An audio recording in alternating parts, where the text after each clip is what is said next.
새로운 하루를 여는 은혜의 시간, 말씀 한 모금. 오늘의 말씀은 창세기 40장 5절로부터 13절까지 말씀이 되겠습니다. 옥에 갇힌 애굽 왕의 술 맡은 자와 떡 굽는 자 두 사람이 하룻밤에 꿈을 꾸니 각기 그 내용이 다르더라. 아침에 요셉이 들어가 보니 그들에게 근심의 빛이 있는지라. 요셉이 그 주인의 집에 자기와 함께 갇힌 바로의 신하들에게 묻되 어찌하여 오늘 당신들의 얼굴에 근심의 빛이 있나이까? 그들이 그에게 이르되 우리가 꿈을 꾸었으나 이를 해석할 자가 없도다. 요셉이 그들에게 이르되 해석은 하나님께 있지 아니하나이까? 청하옵건대 내게 이르소서. 술 맡은 관원장이 그의 꿈을 요셉에게 말하며 이르되 내가 꿈에 보니 내 앞에 포도나무가 있는데 그 나무에 세 가지가 있고 싹이 나서 꽃이 피고 포도송이가 익었고 내 손에 바로의 잔이 있기로 내가 포도를 따서 그 즙을 바로의 잔에 짜서 그 잔을 바로의 손에 들였노라. 요셉이 그에게 말하되 해석이 이러하니 세 가지는 사흘이라. 지금부터 사흘 안에 바로가 당신의 머리를 들고 당신의 전직을 회복시키리니 당신이 그 전에 술 맡은 자가 되었을 때에 하던 것 같이 바로 잔을 그의 손에 드리게 되리이다. 아멘. 사랑하는 여러분, 좋은 아침입니다. 사람이 가장 힘든 순간은 언제일까요? 몸이 아플 때에도 힘들고 마음이 외롭고 내가 잊혀졌다는 느낌이 들 때 정말 견디기 어렵죠. 세상은 나를 보지 않는 것 같고 누군가 내 이름을 불러주기를 간절히 소망할 때가 우리에게는 있습니다. 오늘 본문 속 요셉도 그런 시간을 보내고 있습니다. 형들에게 버림을 받았고 억울하게 누명을 쓰고 감옥에 갇힌 그의 삶은 계속해서 어둠 속을 걷고 있는 것처럼 보입니다. 그러나 하나님은 그의 감옥 속에서도 요셉을 버리지 않으셨고 하나님의 지혜로 그를 사용하셨습니다.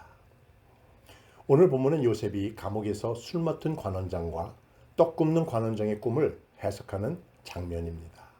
겉보기에는 사소해 보일 수 있지만 이 장면은 하나님의 큰 계획이 작동하고 있음을 보여주는 놀라운 증거가 됩니다.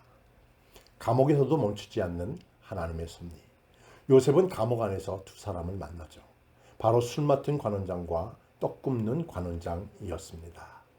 그들은 어느 날 밤 각기 다른 꿈을 꾸죠. 그리고 그 의미를 알지 못해 근심하게 될 때 요셉은 그들에게 말합니다. 해석은 하나님께 있지 아니하나이까.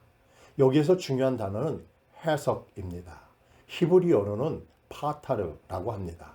이것은 단순한 설명이 아니라 하나님께서 주시는 지혜로 의미를 풀어내는 것을 말하죠.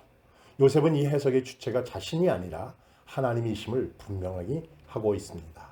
요셉은 자신이 어떤 상황에 있든 하나님의 도구로 사용될 수 있음을 보여주고 있습니다.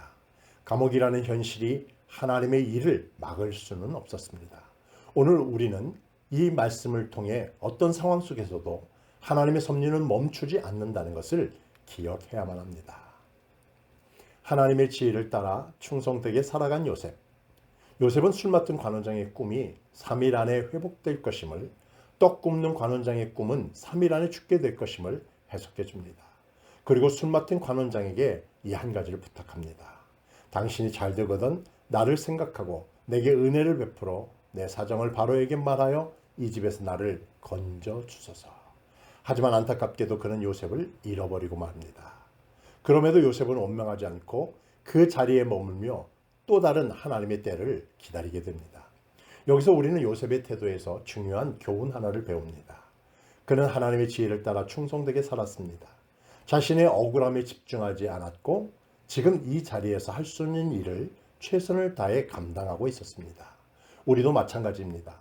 상황이 어렵다고 해도 하나님이 주신 자리에서 충성되게 살아가게 될 때 하나님의 때에 반드시 문이 열린다고 하는 것입니다. 이 진리를 꼭 기억하시는 여러분 되시기를 간절히 바랍니다. 사랑하는 여러분, 요셉은 감옥이라는 가장 낮은 자리에 있었지만 하나님의 지혜로 감당해야 할 일을 했습니다. 그리고 그 과정을 통해 하나님의 큰 계획 속으로 한 걸음 한 걸음 나아가게 되죠. 우리의 삶 속에서도 이해되지 않는 시간들을 지낼 수 있습니다. 그러나 그 시간 속에서도 하나님의 지혜와 섭리는 살아 움직입니다. 그러므로 우리는 오늘도 하나님의 지혜를 구하며 지금 내게 주어진 일을 충성되게 감당해야만 합니다. 오늘도 하나님의 주권을 신뢰하며 인내와 지혜의 마음으로 살아가는 그런 하루가 되기를 주님의 이름으로 축복합니다. 오늘 하루도 하나님의 말씀을 마음에 새기며 아래와 같이 기도하며 승리하는 삶 사세요. 어떤 상황 속에서도 하나님의 지혜를 구하며 살아가게 하옵소서. 내가 처한 자리에서 맡겨진 일에 충성되게 하옵소서. 하나님의 주권을 신뢰하며 끝까지 인내하게 하옵소서. 예수 이름으로 기도하옵나이다. 아멘. 성실하신 주